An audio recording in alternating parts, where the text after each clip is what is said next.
காக்கும் பனிமலையில் வாழும் அந்த பார்வதியின் இளைய புதல்வன்.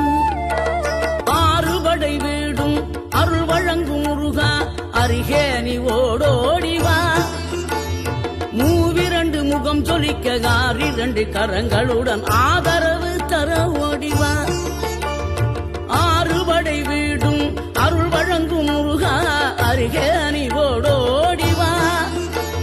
மூவிரண்டு முகம் சொலிக்க 2 கரங்களுடன் ஆதரவு தர ஓடிவா.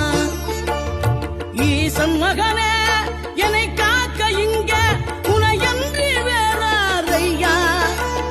நெஞ்சார நான் நினைக்க பஞ்சாமிர்தம் கொடுக்கும் ஒரு தெய்வம் நீதானையா.